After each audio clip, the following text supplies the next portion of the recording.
بسم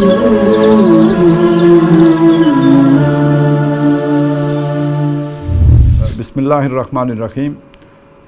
تذکرہ و تبصرہ کے نئے پروگرام کے ساتھ ہم حاضر خدمت ہیں، اور آج جو چیزیں ہمارے پیش نظر ہیں ان میں سب سے پہلے سیلاب ہے.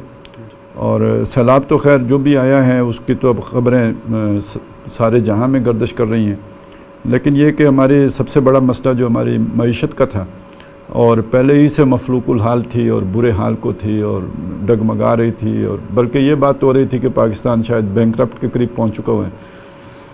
تو اب وہ جیسے ستیہ ناس کے اوپر سوا ستیہ ناس ہوتی ہے، اور مارے کو جو ہے نا مرے کو مارے شامدار، تو یہ سیلاب کی تباہ کاریوں نے آ کے معیشت کا مزید پٹھا بٹھا دیا ہے. بلکہ یہ کہ بعض لوگوں کا خیال تو یہ ہے کہ اگلے سال تک اس کے اثرات ہوں گے، اور غلے کے اور گندم ہے، چاول ہے، اس کے یعنی زرعی اور غذائی اجناس کی بھی قلت کا سامنا ہو سکتا ہے. تو معیشت کا نقصان تو اپنی جگہ، لیکن یہ کہ قحط کے خطرات بھی سر پہ منڈلانے شروع ہو گئے. تو اس حوالے سے کچھ اگر اپڈیٹس آ جائیں، کچھ آپ نے اس پہ کچھ کام کیا ہو، دیکھا ہو کامن بھائی، فیلڈ تو آپ کا ہے. جی سر، بالکل یہ بات ہم نے دیکھنی ہے کہ یہ جو کرائسس تھا اس سے پہلے بھی ہم ڈیفالٹ کی باتیں ہو رہی تھیں، اور یہی تھا کہ جی سری لنکا ماڈل کی طرف ہم جا رہے ہیں. پھر یہ تھا کہ ظاہر بیچ میں وہ IMF کے قسط کا بھی آ گیا کہ جی ہماری سروائیول کے لیے صرف واحد راستہ یہی ہے کہ ہم قسط لیں، جس کی بڑی مہنگی قیمت، بھاری قیمت قوم نے ادا کی. یہ جو بجلی کے بل اور گیس کے اور یہ سارے معاملات، ٹیکس وغیرہ سارے. اب سر ہمیں دیکھنا یہ ہے کہ ایک ابھی رف اسیسمنٹ جو آئی ہے کہ یہ جو فلڈز کا امپیکٹ ہے اکانومی کے اوپر، یہ 10 سے لے کر کچھ $12.5 بلین کا تخمینہ لگایا جا رہا ہے. لیکن یہ بھی حتمی نہیں ہے. احسن عزیز صاحب جو پلاننگ کمیشن کو ہیڈ کرتے ہیں، احسن اقبال صاحب سوری، جو پلاننگ کمیشن کو ہیڈ کرتے ہیں، تو ان کا یہ کہنا ہے کہ یہ ابھی ایک انیشل اسیسمنٹ ہے، اور ابھی جب پانی ریسیڈ ہوگا تو زیادہ حتمی اور یہ بڑھ بھی سکتا ہے. اب ہم یہ دیکھتے ہیں کہ ایک طرف معیشت اس حال میں تھی، پھر اس کے بعد اب فلڈز کا جو امپیکٹ آیا، اور اس کی وجہ سے وہ سندھ کی صورتحال، یعنی جو لوگوں نے فزیکلی دیکھا نا جی کہ جو بھی گندم سٹور کی ہوئی تھی تو وہ ظاہر ہے کھلی جگہوں پہ سٹور تھی، اوپر ترپال وغیرہ جو ہے نا، تو جب پانی آیا تو 6 فٹ پانی ہے، تو وہ تو ساری اس میں ضائع ہو گئی. بالکل. مطلب سر ایک طرف تو خوراک کا کرائسس ہے، فوڈ انسیکیورٹی کا ایک ایشو ہے. دوسری طرف یہ بھی ہے کہ اب وہ جو شارٹیج ہوگی اس کے لیے آپ کو اور غلہ امپورٹ بھی کرنا پڑے گا. تو ظاہر ہے وہ جو ہمارا جو ڈیفیسٹ تھا، ٹریڈ ڈیفیسٹ، جس کی وجہ سے سارا یہ کرائسس تھا، تو وہ گھٹنے کی جگہ پھر ظاہر بڑھے گا. اسی طرح ہماری جو تجارت ہے، اسد بھائی اس پہ بہتر بات کر سکتے ہیں، کہ جو کاٹن ہے اس کا بھی ایک امپیکٹ ہے، اور زیادہ تر کاٹن پھر امپورٹ ہوگی. تو یہ ساری چیزوں پہ جو امپورٹ بل ہے، ظاہر ہے وہ تو اپنی جگہ معیشت کو فردر ویک کرے گا. کاٹن کا بھی نقصان ہوا ہے. جیسے یہ کہہ رہے ہیں کہ ابھی یہ جب پانی اترے گا تو اصل اسیسمنٹ تو اس کے بعد آئے گی. اوور آل جو معیشت کو نقصان ہے اس کا تخمینہ یہ لگا رہے تھے تقریباً $15 ارب. ابھی وہ تخمینہ بڑھتا جا رہا ہے. آج جو فگر آئی ہے وہ $17 ارب کی فگر ہے، کہ وہ 17 ارب تک پہنچ گیا. مہینے بعد کیا سچویشن ہوتی ہے وہ کچھ کہہ نہیں سکتے آپ. یعنی IMF کی ڈیل کا نقد انعام آ رہا ہے قدرت کی طرف سے، ناراضگی کا اظہار ہو رہا ہے نا. پھر یہ کہتے ہیں کہ 1/3 آف کلٹیویٹیبل لینڈ، ہماری تقریباً کوئی 22,000 ہیکٹر جو ہے وہ کلٹیویٹیبل لینڈ ہے. وہ تقریباً 7,000 ہیکٹر جو ہے وہ اس وقت سبمرجڈ ہے پانی کے اندر. 1/3 کہہ سکتے ہیں. 1/3 جو ایگریکلچر ہے ہمارا وہ اس وقت ڈسٹرائڈ ہے. لیکن آپ کی آبادی کا جو 1/3 ہے وہ انڈر واٹر چلا گیا. تو اتنے بڑے پیمانے پہ جو ہے وہ پاپولیشن ڈسپلیس ہوئی ہے، جن لوگوں کو اپنے گھر چھوڑنے پڑ گئے. اب وہ ایک صاحب سے دادو کے اندر بات ہو رہی تھی، تو وہ آج کل حیدرآباد میں. تو اس طرح کے لاکھوں لوگ ہیں. 3 کروڑ سے زیادہ کی کوئی 3 کروڑ سے زیادہ کی 3 کروڑ 10 لاکھ جنہوں نے اپنے گھر ڈسپلیس ہو گئے. جو 1300 کے قریب وفات. کرائسس صرف یہ نہیں ہے کہ جو ابھی لوگوں کا نقصان ہوا، ابھی اس کے نتیجے میں جو آگے ان امپلائمنٹ ہے، اور اس کی وجہ سے جو لا اینڈ آرڈر سچویشن ہے اس کو کنٹرول کرنا ہے. وبائیں ہیں. ابھی جو لوگ وہاں جا رہے ہیں وہ ظاہری بات ہے وہ یہی کہہ رہے ہیں کہ اسکن ڈیزیزز کا بہت پرابلم ہے. پھر ابھی یہ جو آگے یہ سچویشن، اس کے اندر مچھر آ رہا ہے، اور ڈینگی کا یہ خاص سیزن ہوتا ہے، تو یہ ڈینگی بہت زیادہ آ رہا ہے. مچھردانیاں جو ہیں وہ اتنی اویلیبل نہیں ہیں. تو یہ کرائسس در کرائسس ہے جو اس وقت درپیش ہے. سر اس پہ اجازت دیں اسد بھائی، میں ایک بات رکھنا چاہتا ہوں. سر ایک تو کرائسس ہے، اس فلڈ سے پہلے بھی کرائسس تھا معیشت کو اوور آل، فلڈز آنے کے بعد وہ کرائسس بڑھ گیا. بات یہ ہے کہ اب ہوگا کیا اس کرائسس سے نکلنے کے لیے؟ جو ایک راستہ ہمیں سمجھ میں آتا ہے، جو ڈیفالٹ راستہ ہے، وہ ہے کہ اور قرضے لیں گے ہم یا ایڈ مانگیں گے. تو وہ جو دلدل ہے جس میں ہم پہلے بھی دھنس رہے تھے اور بالکل ہی ڈوبے ہوئے تھے، تو اب ہم اس میں اور نیچے چلے جائیں گے. تو کیا مطلب ہمیں یہ سوچنا چاہیے کہ اب کیا وہ ٹائم نہیں آ گیا کہ اس وقت کچھ ہمیں ایسے میجرز لینے پڑیں گے بحیثیت قوم اگر ہم نے بچنا ہے، جس میں نہ تو وہ پولیٹیکل انٹرسٹ ہوں، نہ اپنے مالی مفاد ہوں؟ کیونکہ اس وقت جو منظر نامہ ہے اس میں تو یا سیاست چل رہی ہے، یا ہاؤسنگ سوسائٹیاں چل رہی ہیں، یا پلاٹوں کی بندر بانٹ چل رہی ہے. عوام کی تو کسی کو بھی بظاہر فکر نہیں ہے. تو اگر تو ہم نے کوئی ڈیسیجن لینی ہے تو میرے خیال میں اب اٹ از ہائر ٹائم کہ ایک فیصلہ کیا جائے کہ ایک نیشنل کنسنسس کے تحت ایک نئے رخ پہ جب تک ہم نہیں سوچیں گے. مہتاب بھائی، یہ ہمارے دونوں معیشت دان جو ہے نا قومی حکومت کی بات کر رہے ہیں. بلی کے باغوں چھینکا ٹوٹا ہے. جی خالد صاحب، بڑی عجیب سی صورتحال یہ ہے کہ ہم کیا کہیں کسی بات کے اوپر بھی کہ عوام جو ہے جس طریقے سے پسی ہے. اور آج کی خبر میں آپ کو بتاؤں کہ کچھ دیر پہلے میں نے وہ خبر دیکھی تھی کہ تجویز یہ پیش ہوئی ہے کہ جو بجلی کے بل ہیں اس میں جیسے پہلے پی ٹی وی کی فیس شامل کی گئی تھی، اسی طرح ریڈیو کی فیس بھی اس میں شامل کر دی جائے اور لوگوں سے وہ بھی اس طریقے سے وصول کر لی جائے کہ وہ لوگ دیں، حکومت کو وہ پیسے بھی بچ جائیں جو وہ ریڈیو کو دے رہی ہے.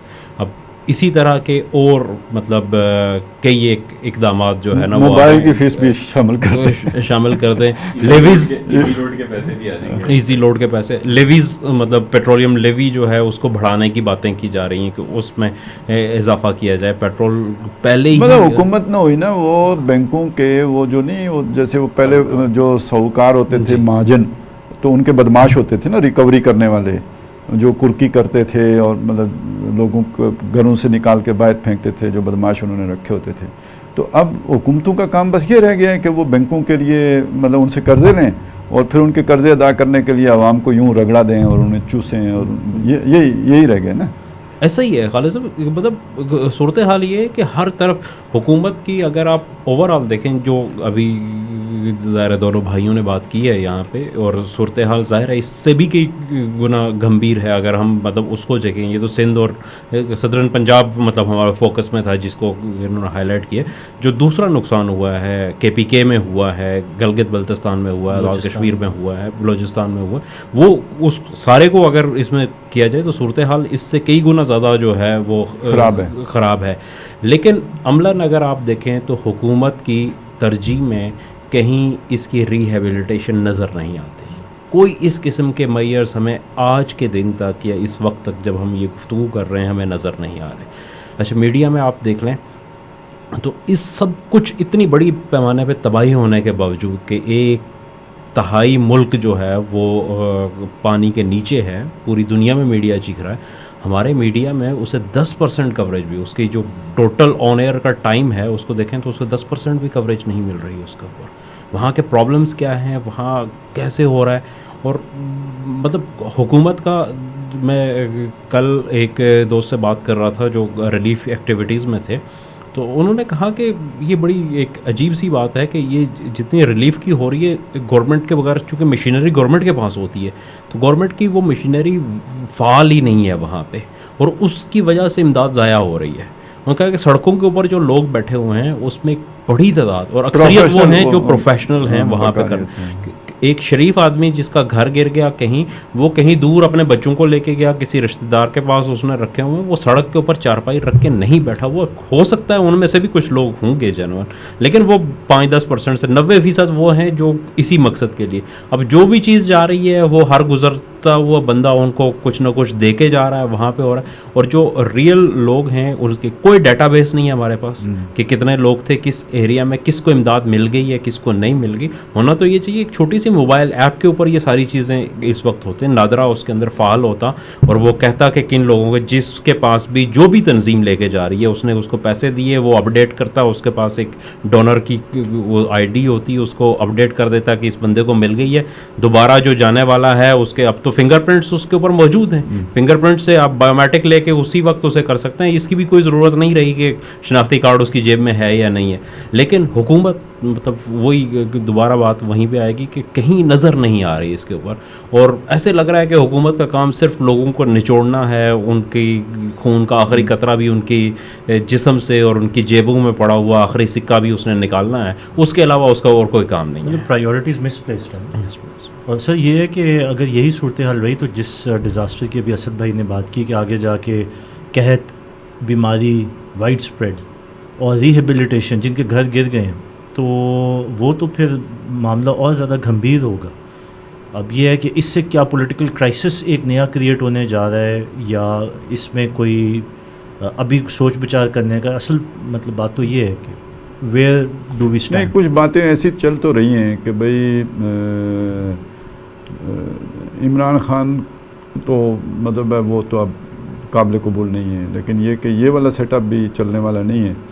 تو کوئی کیئر ٹیکرز نہیں, بلکہ یہ کہ جیسے وہ ایک ہوتا ہے نا 2-3 سال کے لیے کچھ ٹیکنوکریٹس کی گورنمنٹ آ جائے, انٹرم ٹائپ, وہ انٹرم, لیکن وہ ذرا تھوڑا لمبا انٹرم, 3 مہینے نہیں ہوگا, 3 سال ہو. مطلب جیسے بنگلہ دیش ماڈل جو ایک آیا تھا, جو اصل میں پہلے بھی یہی تھا نا, یعنی خان صاحب کو لانے کے پیچھے اصل پلان تو یہی تھا نا کہ سب کی چھٹی, اور خان صاحب کے بارے میں کیلکولیشن یہ تھی کہ یہ اپنے بندے ہیں, تو ذرا انہوں نے پھر نہیں اپنے بندے بنے, تو اس لیے وہ پروجیکٹ فیل ہو گیا نا. اصل میں خان صاحب کا تو فیلیور نہیں ہے, فیلیور ہاں جی جن کا وہ تھا. تو پروجیکٹ میں نے پہلے کہا تھا کہ ایسا تو نہیں ہو سکتا کہ آپ مطلب آپ نے ایک میزائل چلایا, اب اس نے نہیں ٹارگیٹ ہٹ کیا, تو اس کے بعد آپ مزید کوئی میزائل نہیں چلائیں گے. یہ تو آپ کا مائنڈ سیٹ ایسا ہے نہیں نا.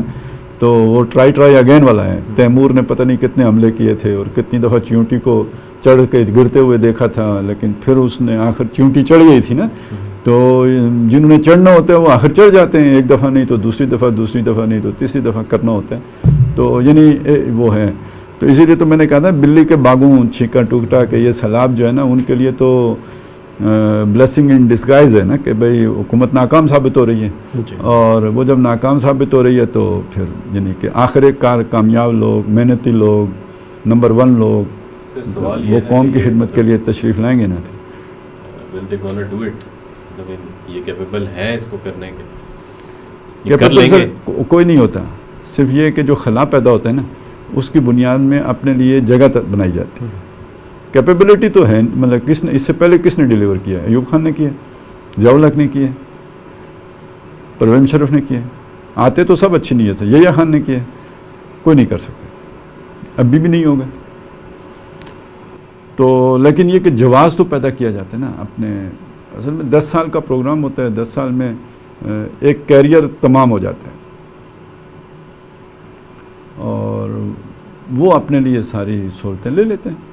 پھر جو نئے آئیں گے وہ اپنے لیے خود, آپ اپنی دنیا پیدا کر اگر زندوں میں ہیں, ہم تو اپنی بنا کے جا چکے, اب بعد والے آ کے بناتے رہیں.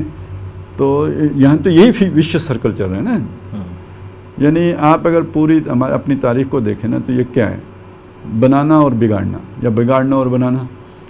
وہ ایک وہ نہیں مشہور بات تھی کہ جی وہ کسی یونٹ میں کام کوئی نہیں تھا تو کرنل صاحب نے کہا کہ جی دیوار بناؤ, اور دیوار بنا دی.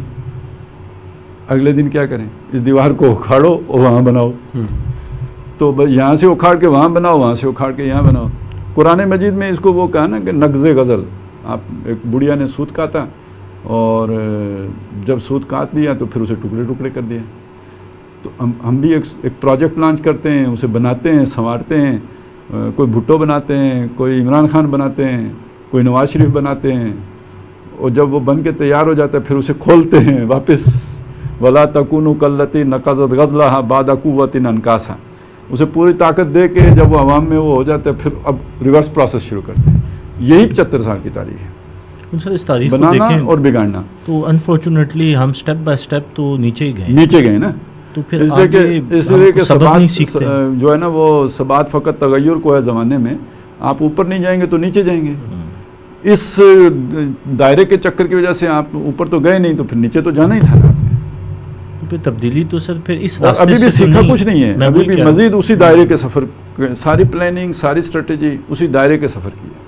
دیکھیے خالد صاحب ایک چیز اور, مطلب کہ یہ کلائمیٹ چینج کا ہم پچھلے 15 سال سے یہ ہو رہا تھا کہ یہ پاکستان جی اس کا خطرے شکار میں, ہے, خطرے میں ٹاپ ہے. 10 کنٹریز, ٹاپ 10 کنٹریز جو رسک جن میں سب سے زیادہ تھا, لیکن ہم نے کچھ بھی نہیں کیا. آپ یہ دیکھیں کہ سوات کے اندر اور کالام کے بحرین کے اندر جتنے وہ ہوٹلز گرے ہیں اور جو کھربوں روپے کی وہاں پہ جائیداد تھی جو تباہ ہوئی ہے, اور وہ لوگ جو ارب پتی تھے وہ بالکل جو ہے سڑک کے اوپر آ گئے. اور یہ سارے کے سارے وہ ہیں کہ جو 2010 کے سیلاب میں بھی گر گئے تھے, اور ان کو اسی جگہ پہ دوبارہ بنا دیا گیا. ہم نے کچھ نہیں کیا. یہی ہم اور کیا کرتے ان کو, یعنی یہ کیا نا کہ ان کو دوبارہ لائسنس دے دیا, دوبارہ لائسنس دے دیا, اسی جگہ پہ دوبارہ بن کیونکہ گئے. انہوں نے بھی اپنی فائل کو پہیے لگائے ہوں گے. وہی ہے, لازمی سی بات ہے کہ اس میں پہیے خیر بہت ساری لگے کہانیاں اور آ رہی ہیں اس میں. لیکن میں وہی آپ سے کہنا چاہ رہا تھا کہ اب دیکھیں, مطلب جب 2005 کا زلزلہ آیا تو اس وقت یہ بات آئی کہ ہمارے فالٹ لائن کے اوپر ہے یہ پورا ایریا جو ہمالین لور ہمالین ریجن ہے, اور یہاں پہ پلیٹس مل رہی ہیں ہندو کش کی اور اس کی, اور یہ کسی بھی وقت بھی زلزلہ آ سکتا ہے. تو شروع میں ایک اس کا بلڈنگ کوڈ دیا گیا کہ یہ اتنی کنکریٹ کی دیواریں ہوں گی, اتنی وہ ہوں گی, اس کے اوپر بنے گی. اچھا, وہ 20,000 25,000 روپے جو لوگوں کو ملے تھے اس کے اوپر پہلی قسط اور دوسری قسط میں اس کو جا کے باقاعدہ طور پہ ایگزامن بھی کیا گیا کہ اس کے مطابق بلڈنگ کوڈز پہ بن رہے ہیں, تو تب پیسے اس کے بعد ختم ہو گیا. آج کوئی بلڈنگ کوڈ وہاں پہ نہیں ہے. آج پھر وہ گھر سارے کے سارے اسی طریقے سے بن رہے ہیں جس طریقے سے یا بن چکے ہیں. ہزاروں اور لاکھوں کی تعداد میں گھر اسی طریقے سے بن چکے ہیں پورے KPK میں, آزاد کشمیر میں, کہ جو پہلے جیسے بنتے تھے. اس کے اندر کوئی ٹیکنالوجی نہیں آئی, کسی چیز کو انہوں نے نہیں کیا. یہی پنجاب کی بات ہے کہ یہ کچے کا جو علاقہ ہے, آپ یہ دیکھیں کہ انگریزوں کے دور سے 1920-21 میں یہ سیلاب آ رہے تھے تو وہ کچے کے جو ایریا ہے جہاں پہ بند دریاؤں کے نہیں ہوتے بلکہ بند سے اگلا جو علاقہ ہوتا ہے, وہاں پہ وہ گاؤں اسی طریقے سے بند اتنے ہی پیچھے ہیں. ہم نے کوئی اس کو ڈیولپ کرنے کی کوشش نہیں کی کہ یہ ہر سال, یہ تو بڑا سیلاب آ گیا, اگر یہ نہ بھی ہو تو کچے کے علاقے کے ہزاروں گاؤں جو ہے وہ ہر سال جب یہ مونسون کی بارشیں ہوتی ہیں تو پانی آتے ہیں اور وہ وہاں پہ اسی طرح سے تباہی ہو جاتی ہے. وہ لوگ پھر وہاں سے نکلتے ہیں, باہر جاتے ہیں. ان کے لیے ہم نے کچھ بھی نہیں کیا. اس طرح کا تو چلے ایک بڑی آفت ہے, اس کو تو ہم کہہ سکتے ہیں کہ چلے کسی حد تک جو ہے نا اس کے اوپر, لیکن مطلب کسی بھی چیز کے اندر کوئی پروگریس ہمیں کہیں نظر نہیں آ رہی ہے. دنیا بہت آگے سے آگے جا چکی ہے. اب ظاہر سی چیزیں کہ یہ چیزیں ڈیزاسٹرز کو چلیں سر, اللہ تعالیٰ اور پیسہ لائے, ڈالر لائے, ہماری سوسائٹیاں بڑھتے بڑھتے کچے میں پہنچ جائیں. جب ہماری سوسائٹی کچے میں پہنچے گی تو کچے کی قسمت بھی بدل جائے کسی. اس سے پہلے تو بدلتی نظر نہیں آتی.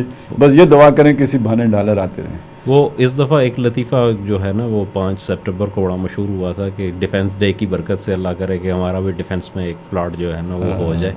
تو اب تو یہی بس یہی. چلیں سر, تو وہ بات آئی تھی خان صاحب کے ریورسل کی, تو وہ تو اب لگتا ہے کہ کہانی اب نزدیک آتی جا رہی ہے. خان صاحب مطلب ابھی تو انہوں نے سٹینڈ لیا ہے نا جی, کوئی یو ٹرن نہیں دیا, کوئی معافی شافی نہیں مانگی ہے. خالد صاحب ایسا لگتا ہے کہ جہاں انہیں یو ٹرن لے لینا چاہیے تھا وہ وہاں نہیں لیا کہ یہ کوئی بات نہیں ہے کہ آپ سے ہو گئی, ظاہر ہے جلسے میں تھے, تقریر کر رہے تھے. They always do wrong things at the wrong time, by the wrong way, at the wrong time. وہ یہ یہاں پہ بھی کچھ ایسا ہی ہوگا, کچھ ایسا ہی ہے.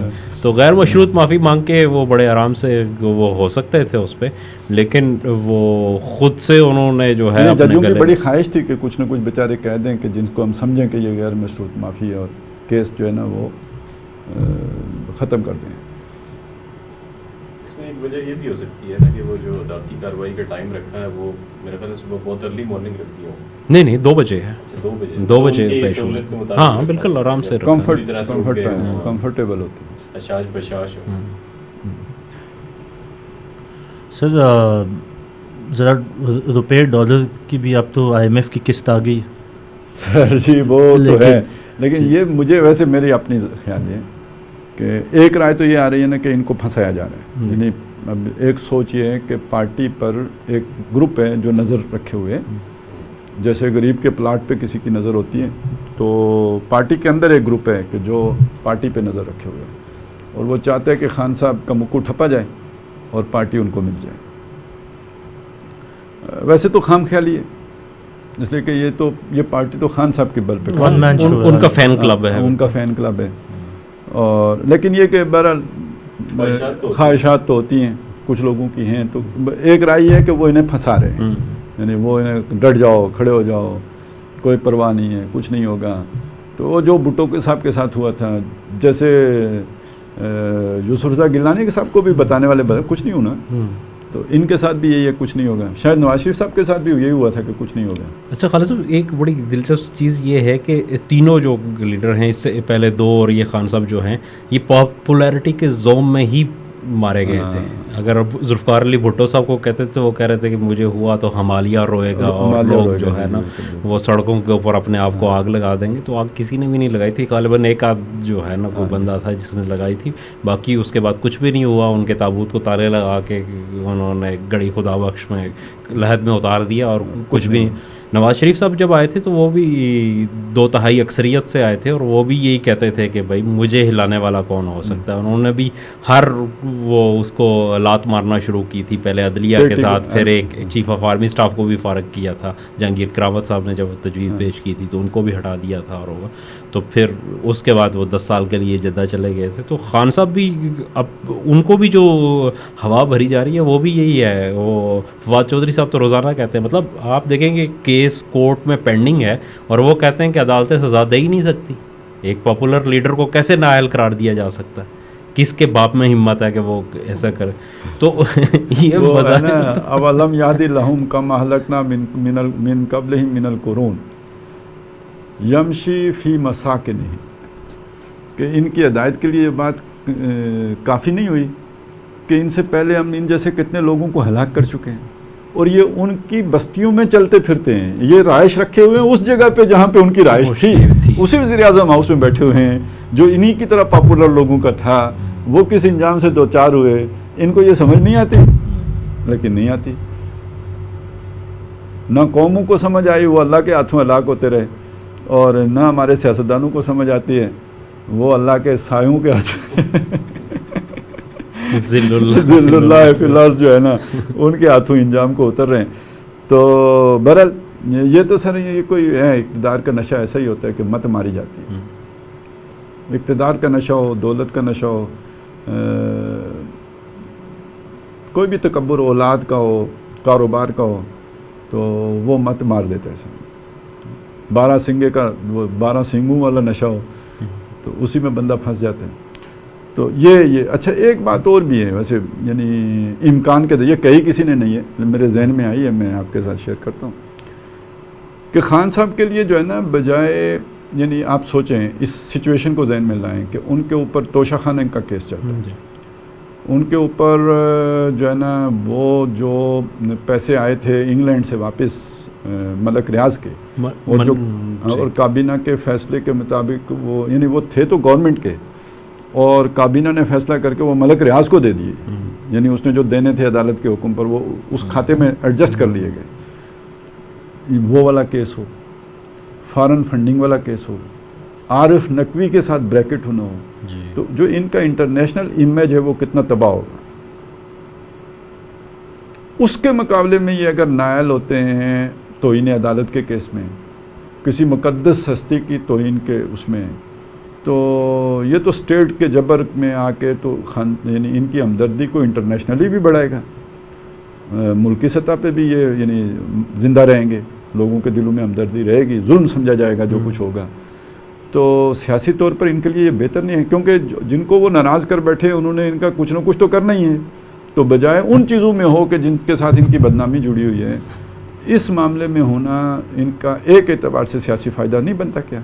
جو میرے ذہن میں مجھے آیا، میں نے کہا چلیں آپ کے سامنے رکھتے ہیں. صاحب ایک بڑا خان صاحب کے ایشو میں ایک ہے ایج فیکٹر، ان کا جو ہے نا وہ ایک بہت 70 سال ہو گئے ہیں، 70 سال ان کی عمر یعنی ہے. سمجھ انہیں آئی ہے مگر بہت دیر سے دیر سے جو سمجھ آ گئی تھی نواز شریف کو جس عمر میں تو وہ چلیں اس کے بعد اس نے 20 سال رجسٹ کر لیا تو ان کو لیٹ آ کے سمجھ تو اگر یہ مطلب فرض کریں کہ 5 سال کے لیے یہ ہو جاتے ہیں نا، ہم ایک ہیپوتھیسس قائم کر لیتے ہیں کہ یہ ہو گئے اس پہ، تو 5 سال کے بعد جب یہ واپس آئیں گے وہاں سے تو پھر کیا ان کی یہ پاپولیرٹی رہے گی، ان کی یہ توانائیاں برقرار رہیں گی؟ اور اگر کچھ عرصہ انہیں جیل میں بھی دیکھ رہے ہیں نا، ہم اسے دیکھ رہے ہیں اس میں جو ایک لیگل جو صورتحال بنتی ہے قانون کی، اس کے دائرے کے اندر دیکھ رہے ہیں. آپ اسے مزاحمت کے اعتبار سے دیکھیں کہ اگر ان کی پبلک پاپولیرٹی برقرار رہتی ہے اور وہ اسی طرح پبلک پولر رہتے ہیں اور اس فیصلے کے نتیجے میں لوگوں کی سمپیتھی ان کے ساتھ اور شامل ہو جاتی ہے اور وہ ہمت کر کے اپنی جو بھی مزاحمت کی تحریک ہے اس کو تیز کر دیتے ہیں اور اس کو ایک پبلک جو ہے نا وہ مومنٹ کی شکل دے دیتے ہیں، ریزسٹنس مومنٹ کی شکل دے دیتے ہیں، بلکہ سول ڈس اوبیڈینس کی شکل دے دیتے ہیں. تو یہ تو پھر ساری چیزیں 75 سال ہونے کی ضرورت تو نہیں ہے نا، یہ تو پھر 71-72 بندہ 72 جائے گا یا 73 جائے گا، جو بھی دو میں سے تخت یا تختے کی صورت بن جائے گی. جی علی صاحب، میرا اب بھی خیال یہ ہے کہ تھوڑا سا یہ سینیریو چینج ہے، چونکہ خان صاحب کا جو فین کلب ہے، ایک بڑا مسئلہ یہ ہے کہ وہ ریزسٹنس والی جو ہے نا اس کے اندر کیپیبلٹی خاصی کم ہے کہ وہ آ سکے. باقی ہم نے نواز شریف کی بھی دیکھا تھا کہ وہ بھی جب ہوا تو اس کے کسی نے ریزسٹ اس طریقے سے نہیں کر سکا، اس کو بھی نکالا، وہ بھی سڑکوں پہ بڑا آیا. یہ ایک علیحدہ ایشو ہے ہمارے ملک کا کہ جو بڑے پاپولر لیڈر ہوتے ہیں وہ پبلک پولر بھی ہوتے ہیں، لیکن جب ریزسٹنس کا موقع آتا ہے تو وہ لوگوں کو گھروں سے نہیں نکال پاتے. اور خصوصاً مطلب دیکھیں ان کے جو جلسے جلوس ہیں اس کے اندر وہ ہوتا یہ ہے کہ کوئی ایک بڑا سنگر بھی وہ بلاتے ہیں، خان صاحب کا اپنا چام بھی ہوتا ہے، لوگ شغل میں لے کے لیے آتے ہیں اور وہ ایک بڑا کنسرٹ کی صورت میں ہوتی ہے. تو اگر یہ پتہ اس دن چلے گا کہ جس دن آگے سے آنسو گیس کے شیل چل رہے ہوں یا لاٹھی چارج ہو رہا ہو تو پھر وہاں پہ کون کھڑا ہوتا ہے؟ امپائر غائب ہو، امپائر نیوٹرل ہو، نہیں نیوٹرل بھی نہ ہو جائے بلکہ امپائر دوسرے کیمپ کے ساتھ جو ہے نا وہ ہو جائے تو پھر کہاں. اچھا، دوسری جو ان کی پارٹی کا مسئلہ ہے، پارٹی میں تو ایک بڑی اکثریت وہ ہے جو امپائر لے کے آیا تھا ان کے ساتھ، اور اگر مشکل وقت آیا تو اس میں کوئی دوسری رائے نہیں ہے کہ وہ لوگ ایک لمحے کے لیے بھی جو ہے نا ادھر نہیں کھڑے ہوں گے، وہ واپس اپنی جگہ پہ چلے جائیں گے. وہ بلکہ وہ کیا ہے، وہ سارے کے سارے ثابت ہوں گے میر جعفر اور میر صادق ہو جائیں گے اس کے اندر وہاں پہ. اچھا، ان کے جو مخلصین تھے وہ انہوں نے کنارے لگا دیا، ان سب کو انہوں نے کنارے لگا کے رکھا پورے اس کے اندر، اور ان میں سے کوئی بھی ایسا نہیں ہے کہ جس کی پارٹی کے اندر کوئی پاپولیرٹی ہو. ان کے ساتھ لوگ تھے، یہ نہیں ہے کہ نہیں ہے، لیکن ان میں سے کوئی بھی پارٹی کے کو ریپریزنٹ نہیں کرتا رہا اس پورے عرصے میں جب ان کا یہ فین کلب بنا ہے. اس عرصے میں کھڈے لائن وہ سارے کھڈے لائن رہے ہیں. تو یہ ان کے لیے ایک سیٹ بیک ہے کہ جتنے بھی لوگ ہیں ان کے ساتھ، مطلب میں نام لینا میرے خیال میں مناسب نہیں ہے، سارے جانتے ہی ہیں کہ جو ان کے حق میں بہت بولتے رہے یا اب بھی بول رہے ہیں، وہ سارے کے سارے وہ ہیں کہ جو اسٹیبلشمنٹ کے لوگ ہیں، جو خان صاحب کے لوگ نہیں ہیں، وہ اسٹیبلشمنٹ کے آگے کھڑے نہیں ہو گئے. میں ایک چھوٹی سی آپ کو توجہ دلانا چاہ رہا ہوں کہ ابھی پرویز الہی صاحب جو ہے وہ 2-3 دن پہلے ایک مدرسے میں گئے تھے اور انہوں نے وہاں پہ جو چیف آف آرمی اسٹاف ہیں جنرل قمر جاوید باجوہ، ان کی تعریفوں کے پل باندھے اور انہوں نے کہا کہ جو ان کے ساتھ جو ہے نا وہ مخلص نہیں ہے، وہ ملک کا غدار ہے. اور وہ ان کی تقریر جو ہے وہ سوشل میڈیا پہ بھی بڑی چلتی رہی ہے اور اس میں بھی بہت ساری چیزیں وہاں پہ آئی ہیں سامنے. تو یہ خان صاحب نے بھی اپنے ایک تقریر میں کہا ہے کہ پنجاب کی حکومت جو ہے نا وہ اس کے خلاف سازشیں ہو رہی ہیں اور اس کو گرانے کی کوشش کی جا رہی ہے. اور یہ بھی کچھ خبریں چل رہی ہیں کہ 40 سے زیادہ MPA جو ہے وہ اب ہو چکے ہیں، مینج ہو چکے ہیں. اور یہ بھی ایک اطلاع تھی، اب ظاہر ہے اس کی تصدیق ہونے میں ابھی ٹائم ہے کہ ایسا ہو سکتا ہے کہ گورنر جو ہے وہ کسی وقت وزیر اعلیٰ کو کہے کہ وہ اعتماد کا ووٹ لیں اور وہاں پہ اکثریت جو ہے وہ اس دن غیر حاضر ہو وہاں سے اور اعتماد کا ووٹ نہ لے سکیں اور اس کے بعد حکومت جو ہے نا وہ گر جائے. تو اس قسم کی چیزیں بھی جو ہے نا وہ اس وقت ہو رہی ہیں. تو یہ ان چیزوں کو مینیج کرنا، بہرحال میرا کہنے کا مقصد یہ ہے کہ خان صاحب کی پاپولیرٹی میں کوئی شک نہیں ہے اور یہ بھی حقیقت ہے کہ وہ اس میں اضافہ بھی ہو رہا ہے. ایک اور چیز بھی ہے نا جی، کہ وہ چیز یہ ہے کہ جی ہمیں بڑی توقع تھی کہ بھائی یہ سیزنڈ لوگ ہیں، تجربہ کار لوگ ہیں، آئیں گے، معیشت کو سنبھالیں گے، اٹھائیں گے، جو ملک جو ہے وہ دیوالیہ پن کی طرف جا رہا ہے اس میں کچھ بہتری آئے گی. تو بہرحال یہ کامیابی تو ضرور ہوئی الحمدللہ کہ آئی ایم ایف کا جو نا وہ مل گیا. لیکن آئی ایم ایف کے ساتھ جڑی ہوئی چیز یہ تھی کہ جی ایک دم بہتری آ جائے گی. تو ہم دیکھ رہے ہیں کہ وہ کوئی بہتری نظر نہیں آ رہی. سونا بھی اوپر جا رہا ہے، ڈالر بھی اوپر جا رہا ہے، لوگ مطلب اچھی خبر سننے کے لیے کان ترس گئے ہیں. تو یہ کیا چکر ہے بھائی، کیوں نہیں ٹھیک ہو رہا ہے؟ سر دیکھیں ایک چیز تو بالکل طے ہے کہ جب تک پولیٹیکل سٹیبلٹی نہیں آتی تو اکنامک سٹیبلٹی نہیں آ سکتی ہے. یہ تو ایک آپ کہہ لیں کہ ایک سٹینڈرڈ فارمولا ہے. اس وقت دیکھیں کہ ایک کرائسس تھا، اس کرائسس میں بھی منطقی ریکوائرمنٹ یہی تھی کہ پولیٹیکل سٹیبلٹی آئے تاکہ ہم، اور اس کا ایک پارٹ تھا آئی ایم ایف کا لون بھی، کہ ایک نئی حکومت آئی ہے، اس کو اب چلنے دیں جو 1.5 سال ان کے پاس ہے تاکہ وہ لون کی ٹرانچ ملے. تو اوپر سے فلڈز آ گئے تو اکانومی فردر پریشر میں آ گئی. لیکن آپ دیکھیں کہ یہ سارے کرائسس سر پہ آنے کے باوجود بھی ہم اپنا we can not get our house in order. Priorities ہی مس پلیسڈ ہیں. یہ سر واپس لے لیں الفاظ، ڈان لیکس یہی تھے سر، الفاظ یہی ہیں، الفاظ یہی تھے. ہاں بھائی یہ واپس لے لیں. صحیح ٹھیک ہے جی، واپس واپس لے لیں سر. اس کو ولیج سے جوڑ دیں. We can not get a village.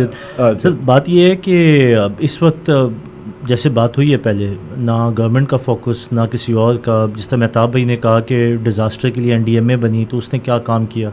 Earth quick میں بھی اتنے فنڈز آئے، ابھی بھی فنڈز آئیں گے، وہ آتے ہیں کہیں اور چلے جاتے ہیں. تو مقصد یہ ہے کہ ابھی جو آپ کا روپیہ ویک ہو رہا ہے یہ آگے بھی ہوتا رہے گا ویک، کیونکہ ہم اس کی ملک کی استحکام یا معیشت کے استحکام کے لیے ہم نے کیا کیا ہے. سوال یہ ہے، اور وہ جو بھی کرنا ہے it has to start with political stability.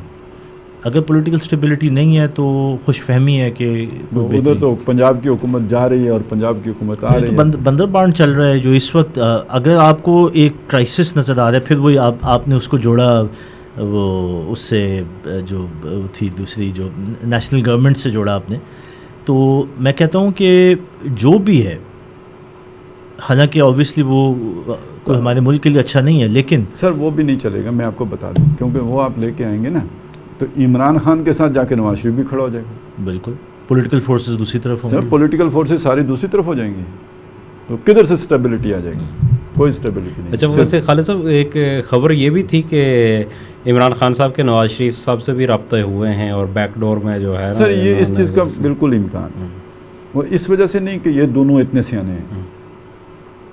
جو گریٹ گیم ہے جو اس کو لے کے چل رہا ہے تو وہ ان کرداروں کو اسے ملانا چاہیے. مطلب میں میرے پاس معلومات نہیں ہیں، میں صرف ایک اندازے کی بات کر رہا ہوں کہ پاکستان کے خلاف اگر کچھ ہو رہا ہے، ٹھیک ہے، تو وہاں پہ اگر دو بیوقوف کسی کو ایسے مل جائیں کہ جو اپنے پاؤں پہ پہلے خود ہی کلاڑی مارنے کے لیے تیار ہوں، مطلب اچھے طریقے سے نہ مینیج کر سکتے ہوں سیاسی حالات کو، تو ان کو ملانا ان کی ضرورت ہے. یعنی کہ ایک طرف نیشنل گورنمنٹ اور دوسری طرف نیشنل بیانیہ اینٹی اسٹیبلشمنٹ. یہ ساری جو پولیٹیکل یعنی ساری پولیٹیکل فورسز ایک طرف ہو جائیں گی. یہ نااہل مطلب یہ ان کو نااہل کر کے تو یہ نیشنل گورنمنٹ لے آئیں گے. دیکھیں ابھی بھی یہی ہے نا کہ سارے ٹیکنوکریٹس کی گورنمنٹ لے آئیں گے اور اس کے نتیجے میں تمام پالیٹیشینس وہ دوسری طرف ہو جائیں. اور فوج کے خلاف اس وقت جو پبلک سینٹیمنٹس ہیں ان کے ہوتے ہوئے یہ بیانیہ چل جائے گا. یعنی وہ اتنے شدید ہیں کہ وہ عمران خان جو 4 سال کچھ نہیں ڈیلیور کر سکا، وہ لوگ اس کی طرف بھی صرف اس وجہ سے کہ وہ اینٹی اسٹیبلشمنٹ ہوا ہے اس کے پیچھے آ کے کھڑے ہو گئے. تو جب تمام پولیٹیکل جو ہے نا فورسز وہاں آ کے کھڑی ہوں گی تو آپ ذرا اس کا اندازہ، وہ جو آپ کہتے ہیں لوگوں کو نہیں نکال سکتے، لوگ نکلے ہیں نا آخر. جب ایسا ہوتا ہے تو 77 میں نہیں نکلے تو نکل آتے ہیں. سوال جو آپ کا تھا کہ ٹرنچ بھی آ گئی آئی ایم ایف کی، ڈالر کیوں اوپر جا رہا ہے؟ ہاں اصل بات یہ ہے تو انہوں نے کہا کہ وہ پولیٹیکل اسٹیبلٹی نہ ہونے کی وجہ سے نا. اچھا تو وہ تو مستقبل میں بھی نظر نہیں آ رہی. ٹھیک ہے، دیکھیں پریکٹیکلی اس کے اندر کیا فیکٹرز انوالو ہیں. آپ بزنس کمیونٹی سے پوچھیں نا تو وہ یہ کہیں گے گورنمنٹ، کون سی گورنمنٹ؟ کوئی گورنمنٹ ہے اس وقت؟ دیر از نو گورنمنٹ. یہ کب سے ہم یہ بات کر رہے ہیں کہ اسٹیٹ بینک کی یہ رسپانسبلٹی ہوتی ہے کہ یہ کرنسی کی جو فلکچویشن ہوتی ہے اس کو کنٹرول کرتی ہے. اسپیکولیشن کو باندھ کے رکھنے والی اتھارٹی اسٹیٹ بینک ہے. آپ نے اسٹیٹ بینک اٹھا کے ٹرے میں خود رکھ کے IMF کو دے دیا, وہ کچھ نہیں کر سکتا اس کے اوپر. ابھی جو پہلے 1-1.5 مہینہ پہلے جو ڈرامہ ہوا کہ ڈالر جا کے 248 تک جو ہے وہ ٹریڈ ہوا, یہ سب گورنمنٹ اسٹیٹ بینک کی ناک کے نیچے ہی ہو رہا تھا نا. کیا کیا انہوں نے, اور بیان تک دے دیا کہ ہمیں پتہ ہے کہ یہ چند بینکرز ہیں کر رہے ہیں لیکن ہم کچھ نہیں کہیں گے, ہم صرف آبزرو کر رہے ہیں. یہ مذاق ہے, ہم ملک کے ساتھ مذاق کرتے رہے. ابھی یہ جو اوپر جا رہا ہے کیونکہ آپ کی ساری جو میجر کموڈیٹیز ہیں ملک کے اندر, چاول ہے, کپاس ہے, آپ کی ویجیٹیبلز ہیں, فروٹس ہیں, اس کے اندر سیویئر کرائسس آ چکا ہے. اور آگے آپ کو لگ رہا ہے کہ آپ کو شاید ٹریڈ افغانستان کے ساتھ تو آپ کر ہی رہے ہیں, آپ کو انڈیا کے ساتھ بھی آفیشیل ٹریڈ کھولنی پڑے گی, موسٹ پروبلی لگ یہ رہا, کیونکہ مجبوری ہے. ٹھیک ہے, اب جب یہ سارا کچھ ہوگا ڈیفینیٹلی ڈالرز باہر جائیں گے. تو یہ چیزیں نظر آ رہی ہیں نا یہاں پہ, جو انویسٹر طبقہ ہے ان کو تو نظر آ رہی ہیں. تو اس لیے دے آر اسپیکولیٹنگ اگین. یہ دوبارہ جو اسپیکولیشن ہو رہی ہے اس کی وجہ سے یہ ڈالر کے اوپر پریشر آ رہا ہے. اور اس پریشر کو روکنے والی اگر تو کوئی گورنمنٹ ہوتی تو وہ کنٹرول کرتی. مثال کے طور پہ آپ اسلام آباد میں اناؤنس کر دیں کہ 2 دن کے لیے پولیس نہیں ہوگی, کیا ہوگا یہاں پہ؟ آپ امیجن کریں 2 دن کیا ہوگا, آپ اناؤنس کر دیں. تو ہم نے سر معذرت کے ساتھ 6 سے 8 مہینے ہو گئے, ہم نے آفیشیلی اناؤنس کیا ہوا ہے کہ اس ملک میں فائنینشیل کرپشن یا فائنینشیل اسپیکولیشن کو روکنے کے لیے کوئی اتھارٹی نہیں. جو اتھارٹی تھی ہم نے اس کو انڈر دا کارپیٹ کر دی. اتنے بڑے لیول پہ یہاں پہ گیم ہو رہی ہے اور یہ سارا کچھ ہو رہا ہے.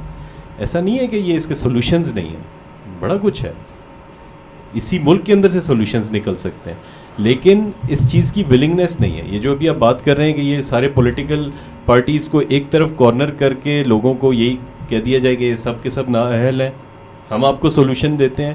تو وہ سولوشن کیا آئیں گے, وہ سولوشن وہ سب کو پتہ ہے کہ کیا سولوشنز ہوتے ہیں. اچھا اسد بھائی, آپ کی بات میں ایک چیز میں ایڈ کروں. سر یہ جو انہوں نے بات کی نا, اس کے ساتھ ساتھ ایک بیانیہ اور بھی بنایا جاتا ہے, اور وہ بنایا جاتا ہے ان کنسلٹنٹس یا ان تھنک ٹینکس کا جو کہ عالمی سطح پہ بیٹھے ہوئے ہیں, اور اس کے اندر IMF, ورلڈ بینک, یہ سارے. تو IMF کی میں ایک اسیسمنٹ رپورٹ دیکھ رہا تھا کہ ان کے مطابق 2027 تک جا کے کہیں ہمارا جو بیلنس آف ٹریڈ ہے وہ بیلنس ہوگا, یا وہ جو پریشرز ہیں وہ کم ہوں گے. تو انہوں نے ایک بیانیہ آلریڈی کریٹ کر دیا کہ 2027 تک کا ٹائم ہے. یہ جو ساری اکنامک ایڈجسٹمنٹس جو EFF یہ جو پروگرام کے تحت آئی ہیں شرائط, اگر ہم اچھے بچوں کی طرح تابع دار ہو کے ان کی ساری شرائط مانتے رہیں گے, 2027 میں کہیں جا کے آپ کو ریلیف ملے گا اکنامکلی. اب بات یہ ہے کہ دیکھیں, یہ جو سارے ادارے ہیں یہ تو ایک ایجنڈا پہ کام کرتے ہیں, تو ہمیں بہت اچھی طرح پتہ ہے. لیکن سر دیکھیں, جو خود مختار ملک ہوتے ہیں جہاں پہ ٹرو لیڈرشپ ہوتی ہے, وہ ان اسیسمنٹس کو ہمیشہ دے پروو دیم رانگ. اور وہ کس طرح ہوتا ہے, وہ پولیٹیکل وزڈم ہوتا ہے کہ آپ ریفارمز لے کے آتے ہیں, اور یہ چیز کوئی انہونی نہیں ہے. یہ ساؤتھ امریکہ میں بھی ہوا ہے, یہ چائنا نے بھی کر کے دکھایا ہے. آپ ایسی out of the box policies لاتے ہیں کیونکہ یو نو یور اکانومی. وہ جو ایک بیٹھا ہوا امریکہ میں یا لنڈن میں آپ کی رپورٹس کے اوپر اسیسمنٹ کر رہا ہے, جس میں وہ نمبر فجنگ بھی کرتا ہے, یہ تو اکنامک ہٹ مین والا کام ہمیں پتہ ہے کہ یہ ہوتا ہے. تو اس کو آپ کی اکانومی کا یا گراؤنڈ ریالٹی کا زیادہ پتہ ہے, یا آپ کی پولیٹیکل لیڈرشپ. لیکن مسئلہ وہی ہے نا کہ یہاں پولیٹیکل لیڈرشپ کی سنسیرٹی چاہیے. سنسیریٹی کے علاوہ جس کی وزڈم ہوگی اس کو ڈفرز آنے نہیں دیتے نا. یہ بات بھی ہے کیونکہ وہ سمجھتے ہیں کہ وہ ساری وزڈم ان کے پاس ہے. دیکھیں آپ کے پاس اگر ہم تھوڑی سی سولوشنس کے اوپر بات کر لیں, کوئی اتنا مشکل کام نہیں ہے. افغانستان آپ کی نیبر کنٹری ہے. افغانستان کے اندر بہت پوٹینشیل موجود ہے. آپ کی یہ جو کموڈیٹیز کی ریکوائرمنٹس ہیں یہ افغانستان کسی حد تک پوری کر سکتا. جب سے وہاں نئی گورنمنٹ آئی ہے وہاں پہ law and order situation controlled ہے. گورنمنٹ ان کی جو ہے وہ سیکیورٹی دیتی ہے, انشورنس دیتی ہے کہ اگر آپ افغانستان سے کوئی ٹریڈ کریں گے تو وہ ہر قسم کی وہاں پہ آپ کو پروٹیکشن دینے کے لیے تیار ہیں. کک بیکس نہیں ہے. آپ پاکستانی شہری ہوتے ہوئے بھی افغانستان کے ٹریڈرز سے ڈائریکٹ کانٹریکٹس کر سکتے ہیں. آپ کے پاس سولوشنز موجود ہیں. سب سے بڑا فائدہ آپ کو یہ ہے کہ آپ کو $US میں ٹریڈ نہیں کرنی پڑتی. سر یہیں سے ایک بات اور سوچ لیں, آپ پاک روپی میں ٹریڈ کرتے ہیں. سر ایک بات یہیں پہ اور دیکھ لیں, یعنی یہ آپ کے لیے وے آؤٹ تھا. اب اس کے آگے بھی آ کے باندھا جا رہے ہیں نا. بالکل. وہ ایک کرکٹ کے ایک ایونٹ کو لے کے نفرت کی دیواریں کھڑی کی جانی. جی بالکل. وہ تو ایونٹ بھی بڑا عجیب سا ہے, کیونکہ بہرحال پلیئر جو ہوتا ہے وہ بڑا ڈسپلنڈ ہوتا ہے بہت, اس کے پیچھے پوری مینجمنٹ ہوتی ہے. یہ آپ نے عرصہ ہو گیا کوئی یہ بلے لہراتے ہوئے پلیئر نہیں دیکھے ہوں گے. جی جی بالکل. ٹھیک ہے نا, یہ غیر معمولی واقعہ. افغانستان پہ آپ بات کر لیں, میں صرف اس چیز کو کمپلیٹ کروں گا. میں اس کے اس لیے وہ بات کہہ رہا ہوں کہ اس چیز کو لے کے تو ایک پوری لابی ہے کہ جس نے نفرت کو بڑھانے کی کوشش کی, بڑھانے اس طرف سے بھی اس طرف سے بھی, یہاں تک کہ کرکٹ بورڈ کے چیئرمین نے بھی لیٹر لکھنے کی اور یہ وہ باتیں کر دی ہیں. یار مطلب اتنی انڈیا بڑی ہے والے کوئی تمہیں عزت جناب تمہیں ذلیل کر کے رکھ دیں تو تم کیوں نہیں کرتے ہو. صحیح. ٹھیک ہے نا, یہاں ایک واقعہ قصور بھی تمہارے پلیئر کا ہے, یعنی ثابت ہو گیا نا, پابندی اس پہ لگی ہے. نہیں پابندی نہیں, دونوں کے اوپر میچ کا 25% دونوں پلیئرز. اچھا دونوں کے اوپر ہوا ہے. اچھا پابندی کا نہیں ہوا. نہیں جرمانہ ہوا ہے دونوں کو, میچ فیس کا 25% دونوں کو جرمانہ ہوا. ٹھیک. تو بہرحال بلہ لہرانے کا کام اور یہ جو وہ سارا وہ تو آپ کے پلیئر نے کیے ہیں جو کہ ایک کنڈکٹ کے خلاف ہیں. تو اس کے باوجود آپ خط لکھ رہے ہیں, آپ یہ کر رہے ہیں. انڈیا کے ساتھ آپ اسٹیڈیم خالی کر کے بھی کھیلنے کے لیے تیار ہیں, اور یہاں پہ آپ کی انا جو ہے نا اتنی بلندیوں پہ ہوتی ہے. تو جب آپ اس درجے تکبر کے ساتھ کسی کے ساتھ معاملہ کریں گے تو اس کے بعد یہ اپرچونٹی کدھر رہے گی جس کی آپ بات کر رہے ہیں. سر یہ جی اسد بھائی میں اس میں کہوں گا کہ سر یہ تکبر بھی ہے اور اس کے ساتھ بے وقوفی بھی بالکل کلیئر نظر آتی ہے. سر بے وقوفی یہ بھی ایک پلانڈ چیز ہے.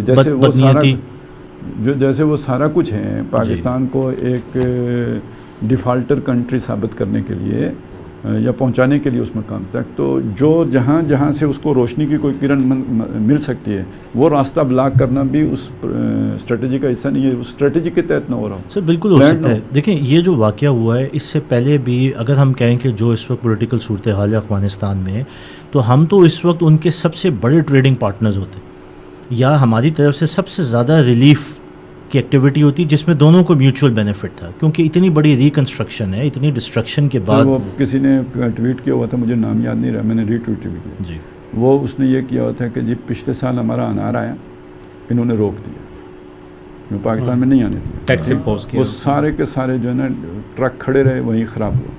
پھر انگور کے ساتھ یہی کیا, ابھی انار کے ساتھ دوبارہ یہی کر رہے ہیں. لیکن انہوں نے اپنی ٹریڈ ڈائیورٹ کر دی ہے, وہ بیوقوف نہیں ہے سر. وہ اپنی ٹریڈ جو ہے یہ خاص طور پہ ڈرائی فروٹس ہیں وہ انڈیا کو دے رہے ہیں. یہ جتنا چلغوزہ تھا, میں اور بات کر رہا ہوں, میں یہ کہہ رہا ہوں کہ اس لابی کو کون چھانٹ کے باہر نکالے گا جو یہ حرکتیں کر رہی ہیں. سر مسئلہ یہ ہے کہ یہ وہی لابی ہے جو اسمگلنگ کو پروموٹ کرتی ہے. سر یہ وہ لابی ہے جو پاکستان کے اگینسٹ کام کر رہی ہے. اس میں پاکستان کا کہیں بھی مفاد نہیں ہے. میں نے وہی بتایا نا, یا سیاسی منظر نامے پہ دیکھ لیں یا تجارت کے منظر نامے پہ دیکھ لیں, یہ بارڈر تو سب سے زیادہ ہمارا ایکٹیو ہونا چاہیے تھا. اس وقت اس بارڈر کے اوپر سب سے زیادہ روڑے ہم خود اٹکا رہے ہیں, نہ ان کی ریکنسٹرکشن ری ڈیولپمنٹ ہونے دے رہے ہیں, نہ اپنی تجارت کھول رہے ہیں. اس کی نسبت آپ باقی ہر جگہ پہ, یعنی کہ انڈیا تک پہ بھی ٹریڈ کھولنے کے لیے تیار ہیں, لیکن یہاں کیوں نہیں کھولتے. اس کے اوپر خالد صاحب جو آپ نے بات کی ہے کہ یہ جو ایک ماحول میچ کے تھرو بنایا گیا. اچھا سر, پہلے آپ دیکھیں کہ سینٹیمنٹ یہ تھا کہ گورنمنٹ ٹو گورنمنٹ جو ریلیشنز تھے وہ برے تھے, اس میں بارڈر کے معاملات بھی تھے اور اس میں تجارت کے معاملات بھی تھے, لیکن پبلک سینٹیمنٹ بالکل ڈفرینٹ تھی. ہمدردیاں دونوں طرف تھیں. سب سے زیادہ اگر افغانستان میں وڈرال اور ان کی فتح کی اگر سیلیبریشنز کہیں ہوئی ہیں تو وہ پاکستان میں ہوئی ہیں عوام کے لیول پہ, لیکن گورنمنٹ ٹو گورنمنٹ. تو اب یہ کیا بیج تو نہیں بوئے جا رہے کہ عوام کے بھی سینٹیمنٹس کو چینج کرو؟ تو مطلب ہم نے وہ دوست جو حاصل کیا اس کو تاریخ کے جنوں کے میں دیکھیں نا جی, تو جو بیان کیا جاتا ہے نا کردار عبداللہ ابن سبا کا, کہ جس طرح کی نفرت اس نے بوئی ہے مسلمانوں کے درمیان کرنے اول میں, جس کے نتیجے میں بڑی بڑی پھر جنگیں ہوئی ہیں. تو وہ یہی ہوتا ہے نا سر, ادھر کے ادھر لگائے, ادھر کے ادھر لگائے, اس میں تھوڑا اضافہ کیا اور پروپیگنڈا شامل کیا. تو اور یہ اگر آپ انٹرنیشنل سیناریو میں دیکھیں تو دنیا کے لیے خطرہ تو یہ ہے نا کہ یہ کہیں بھائی بر صغیر کا مسلمان اور افغانستان کا مسلمان یہ ایک جان ہو جائیں, تو یہ تو پوری دنیا کی تقدیر تبدیل کرنے کا پوٹینشیل رکھتے ہیں. تو ڈیوائڈ اینڈ رول کی پالیسی کا تقاضا یہ ہے کہ ان کو تقسیم رکھو، آپس میں لڑا کے رکھو، ان کے درمیان جو ہے نا کانفلکٹ پیدا کر کے رکھو. تو یہ اس طرح کے ایونٹ پھر وہ ان کو ہوا دو، اور اپنے جو بھی لوگ ہیں ان کو اس میں لگاؤ کہ وہ خوب اس کو جو ہے نا اشتعال پھیلائیں جیسے کہ پھیلائیں. سر تو مجھے بتائیں نا، اور زیادہ تر آپ دیکھیں گے جنہوں نے اس پہ نفرت کا وہ جو ہے نا خوب آگ لگائی ہے، تو وہ زیادہ تر وہی لوگ ہوں گے جو یعنی اینٹی اسٹیٹ بھی ہیں، جو اینٹی اسلام بھی ہیں. اسی طرح کے زیادہ وہ نیشنلسٹ قسم کے، جو ایک تو نیشنلسٹ وہ بھی ہوتا ہے کہ چلیں اس کو مذہب کے ساتھ بھی ایک اس کا معاملہ ہوتا ہے، لیکن ایک خاص جو جن کو مذہب بیزار بھی کہہ سکتے ہیں، تو وہ اس طرح کے لوگ آپ کو اس طرح کی کمپین کے پیچھے نظر آئیں. بالکل ٹھیک ہے سر. تو یہی بات ہے نا کہ ہماری کہاں سے اکنامک انڈیپینڈنس آئیں گی جب ہماری حرکتیں ایسی ہیں. اگر ہم پچھلے 4 سال میں اٹھا کے دیکھیں تو چائنا، سی پیک، اس سارے کو ہم نے جیپرڈائز کیا، رول بیک کیا. وہ ناراض ہمارے سے، جو ہمارے ٹریڈیشنل ساتھی ہوتے تھے وہ ناراض ہمارے سے. تو اب افغانستان جس کو آپ نے کہا کہ ہماری بگ ون ہے، اس بگ ون کو آپ نے اپنی بگ لاس کے اندر اب کنورٹ کرنے جا رہے ہیں. تو یہ پھر ہم اپنے مفاد کے وہی سود کھاتا اور ٹکڑے ٹکڑے سنت قدیمہ جو ہے اسی پہ چل رہے ہیں. تو نہیں تو اس میں کوئی امید کی کوئی کرن بھی نظر آتی؟ کیوں متا بھائی کوئی خالد صاحب اصل میں افغانستان کے جو معاملات ہیں ہم جو بات کر رہے تھے اس میں تو وہ خاصے جو ہے نا کمپلیکس قسم کے ہیں. مطلب یہ جو کرکٹرز ہیں، یہ جس دن سے طالبان کی حکومت آئی ہے تو یہ سارے دبئی اور انڈیا میں ہیں، جو واپس ملک میں گئے ہی نہیں ہے. میں کل یہ پرسوں جب واقعہ ہوا تو اس کے بعد ایک ویلاگ کرنا تھا مجھے، تو میں نے پشاور میں ہمارے ایک دوست ہیں جو اسپورٹس جرنلسٹ ہیں اور بڑے طویل عرصے سے یہ افغان ٹیم کے ساتھ رہے جب یہ کلبز میں کھیلا کرتے تھے. تو میں خود بھی چونکہ پشاور میرا جانا آنا رہتا تھا تو میں نے دیکھا ان میں سے بہت سارے لوگوں کو کھیلتے ہوئے یہاں پہ. اور یہ سارے وہ لوگ ہیں جو پاکستان میں جنہوں نے کھیلا، بچپن جن کا پاکستان میں گزرا. کرکٹ تو افغانستان میں نہیں تھی پہلے، تو یہ جن کا بچپن یہاں کے کلبز میں کھیلتے رہے. اس کے بعد ان کو بہت ساری مراعات بھی ملتی، مفت ان کے لیے کوچنگ بھی رہی. اور پھر جب یہ آہستہ آہستہ آئے، اب بھی پاکستانی کوچ جو ہے عمر گل بالنگ کوچ ہے ان کے، اور اس سے پہلے بھی پاکستانی ہی زیادہ ان کی ٹیم کے ساتھ رہے. تو میں ان سے پوچھ رہا تھا، میں نے کہا کہ یہ کیا وجہ کیا ہے ایسا کہ یہ اس قسم کی جو ہے نا حرکتیں جو ہوئی ہیں گراؤنڈ میں، اور اس کے بعد اسٹیڈیم کے اندر کرسیاں اکھاڑ کے مارنے کا، اور پھر اسٹیڈیم سے باہر نکل کے مطلب جس گاڑی کے اوپر پاکستان کا جھنڈا لگا ہوا ہے وہاں پہ ایک مجمع جو وہ ہو گیا، ان کو پکڑ کے گاڑیاں بھی توڑی ان کی اور ان لوگوں کو بھی پیٹا گیا. تو یہ کیسے ہو گیا جو ہے اس کے اوپر؟ تو انہوں نے مجھے کہا کہ یہ ایک تو یہ چیز انہوں نے بتائی کہ ان میں سے موسٹلی وہ لوگ ہیں جو واپس افغانستان گئے ہی نہیں ہیں، 2-3 لوگوں کو چھوڑ کے. باقی ساری ٹیم جو ہے نا یا تو انڈیا میں رہتی ہے یا اس کے. ان کا دوسری چیز یہ ہے کہ کرکٹرز جتنے بھی ہیں نا، ان کا ایک بڑا پرابلم یہ ہے کہ وہ یہ سمجھتے ہیں کہ اگر وہ پاکستان کے اگینسٹ بہت اگریسو قسم کی جو ہے نا وہ بیہیویئر دکھائیں گے تو انہیں انڈیا میں پاپولیرٹی ملے گی. انڈینز ان کو جو ہے نا بڑا وہ اٹھائیں گے اس کے اوپر، اس سوشل میڈیا کے اوپر بھی وہ ہیرو بنتے ہیں. اچھا آئی پی ایل میں ان کے ریٹس اچھے لگتے ہیں جو پاکستان کے اگینسٹ جو ہے وہ کر رہے ہوتے ہیں، اور پھر انہیں ماڈلنگ کے کانٹریکٹس بھی ملتے ہیں. کچھ اس قسم کی جو ہے نا وہاں پہ بھی چیزیں ہو رہی ہیں. تو اس کے یہ سینٹیمنٹس جو ہے یہ بیسکلی اس کے لیے کچھ لوگوں کا وہ ہے پراپرلی جو ہے نا وہ آپ کہہ رہے تھے کہ پلاننگ ہے. تو شاید اس لیول پہ تو یہ پلاننگ نہ ہو کہ پاکستان انڈیا کے تعلقات، اپنا پاکستان افغانستان کے تعلقات اور اس کی جو مستقبل کی ہے، لیکن یہ چند لوگوں کی عاقبت اندیشی یہ ہے کہ وہ یہ سمجھتے ہیں کہ شاید اس قسم کی حرکتیں کر کے انہیں کوئی معاشی مفادات زیادہ ہو سکتے ہیں اور اس پہ. اچھا اور پھر ایک اور مزے کی بات یہ ہے کہ اگر یو اے ای میں دیکھیں تو میں یہ سمجھتا ہوں کہ ہمیں کچھ کریڈٹ بہرحال جو ہے نا وہ پاکستان کو اور پاکستانی معاشرے کو اس پہ دینا پڑے گا کہ جتنے بھی لوگ یو اے ای میں یا باہر ہیں افغانی، یہ سارے وہ ہیں کہ جو کم از کم پچھلے 1-1.5 سال کے دوران جب انہوں نے ٹریول کیا ہے تو یہ پشاور سے آ کے انہوں نے ٹریول کیا ہے. چونکہ انٹرنیشنل فلائٹ اب کابل سے کوئی چل نہیں رہی ہے تو یہ پاکستان سے ہی. اگر پاکستان میں مطلب اس طرح کا ریئیکشن ہو جو ہمیں اسٹیڈیم کے اندر اور اسٹیڈیم کے باہر نظر آیا ہے، تو پھر آپ جانتے ہیں کہ پشاور اور KPK اور بلوچستان کو چھوڑ دیں، اسلام آباد کے اندر بھی افغانیوں کی ایک بہت بڑی تعداد ہے، لیکن یہاں پہ کہیں ایسا نہیں ہوا کہ کسی افغانی کے کاروبار کے اوپر جا کے لوگوں نے دھاوا بولا اور اس کو وہ کیا. تو میرے خیال میں ہمارے سے زیادہ یہ اب ان کی طرف جو ہے نا یہ چیز جاتی ہے, اور ان کا یہ امتحان بھی ہے کہ جو وہاں پہ گورنمنٹ ہے وہ کس طرح سے ان سینٹیمنٹس کو مینیج کرتی ہے, اور ان لوگوں کو جو شرپسندی کرنے کے اوپر جو ہے نا وہ تیار ہیں, اس کی جو بھی وجوہات ہیں, لیکن ان کو کس طریقے سے کنٹرول کرتی ہے. دونوں طرف ہے سر, جی اس لیے کہ ادھر بھی اس طرح کے لوگ ہیں, تھوڑے ہی ہوں گے لیکن یہ کہ آواز دینے والے لوگ موجود ہیں. ادھر بھی جو اب یہ کہیں نا کہ بھئی یہ نمک حرام ہے, جو یہ کہے کہ یہ سٹے بیچنے والے ہیں اور سٹے بیچنے والے ہیں اور یہ کیا ہے جی جوتے پالش کرنے والے, یہ والی اب یہ والی جب چیزیں آپ کریں گے, بے شک آپ یعنی چند لوگ ہوں 10 آدمی ہوں, لیکن یہ جو میسج جائے گا یہ جائے گا کہ سارے پاکستانی ایسے ہوتے ہیں. وہ جو آپ نے بات کہی ہے وہ فیکٹ ہے, وہ حقیقت ہے کہ پاکستانی ایسے ہیں نہیں, لیکن ان 10 آدمیوں کی باتوں کی وجہ سے سب کے بارے میں یہی تاثر جائے گا, دوسرے ملک میں یہی تاثر جائے گا. جیسے ہم نے ایک پلیئر کی بات کو پورے افغانستان کی بات سمجھ لی, تو یہاں سے جب اس طرح کی باتیں جائیں گی تو یہ لوگ بھی اس نفرت کو بڑھانے میں وہی کردار ادا کر رہے ہیں کہ جو کرکٹر نے ادا کیا, یا یہ کہ کچھ جو ہے نا اس طرف سے کچھ لوگوں نے ادا کیا جو وہ تماشائی تھے.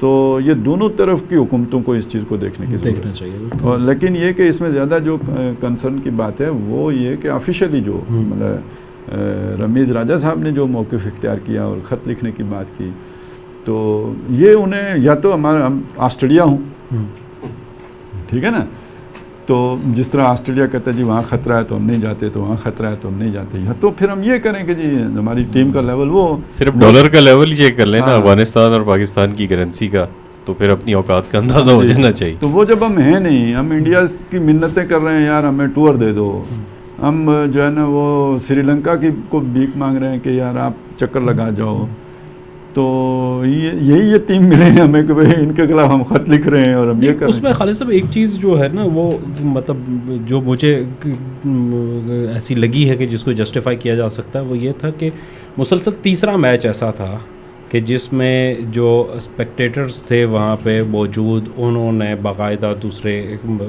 لوگوں کے اوپر حملہ کیا اور تماشائیوں کے اوپر. تو اس میں بھی جو خط لکھنے کا تھا, اچھا اس میں بھی ایک چیز چونکہ اب بات وہ زیادہ ہمارے ٹاپک پہ آ گئی ہے کہ وہاں پہ اس ایشیا کپ کو کور کرنے کے لیے اسلام آباد سے بھی بہت سارے لوگ گئے ہوئے ہیں. تو ان سے ایک حساب سے میں نے پوچھا تو انہوں نے کہا کہ یہ جو پابندی بھی لگی ہے 25% وہ اس وجہ سے لگی ہے کہ وہ مسلسل جو ہے وہ افغان ٹیم کے کچھ پلیئرز گالیاں دے رہے تھے, اور جہاں پہ بیٹ لہرانے کا بھی تھا اس کا پہلے وہ پشتو میں دے رہے تھے, اور اس کے بعد جب وہ اس کو آؤٹ کر کے اس نے منہ پہ آ گئے نا اسے اردو میں گالی دی, تو اس کے اوپر جو ہے نا اس نے, اور پھر وہ نسیم شاہ چونکہ یہ تو آصف تو خیر تھا ہی, یہ جو پنجابی تھا فیصل آباد کے ہیں, تو ظاہر ہے اس کو تو پشتو کی نہیں سمجھ آ رہی تھی. تو آپ نے اگر دیکھا ہو کہ میچ ختم ہونے کے بعد جو اس کا نسیم شاہ کا ریئیکشن تھا جس طریقے سے اس نے کیا, اور اس کی وجہ یہ تھی کہ وہ مسلسل مطلب اس کے اوپر تھی. تو خط بیسکلی اس چیز کے اوپر بھی تھا کہ ایک تو باہر سے یہ ہو رہا ہے, اور دوسری چیز یہ ہے کہ اگر ٹیم اس طریقے سے کرے گی کہ مطلب اس کے اندر, تو وہ پھر اسپورٹس مین اسپرٹ وہاں پہ ہو جاتی ہے لوگوں کی, تو کچھ بھی ہو سکتا ہے. تو آئی سی سی اس چیز کو ریگولیٹ کرے کہ یہ ایسی حرکتیں نہ ہوں.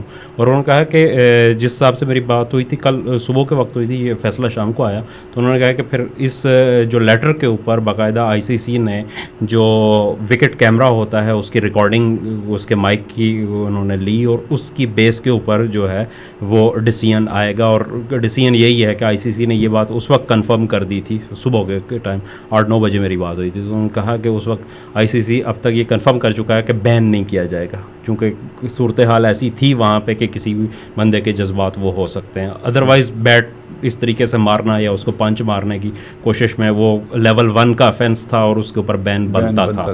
لیکن صرف اس وجہ سے جو ہے نا وہاں پہ تو خط لکھنے والا معاملہ یہ بھی ہے کہ وہ گراؤنڈ کی سچویشن جو تھی نا وہ بچانے کے لیے, ہاں اس کے لیے کہ دوبارہ سے یہ چیز نہ ہو وہاں پہ.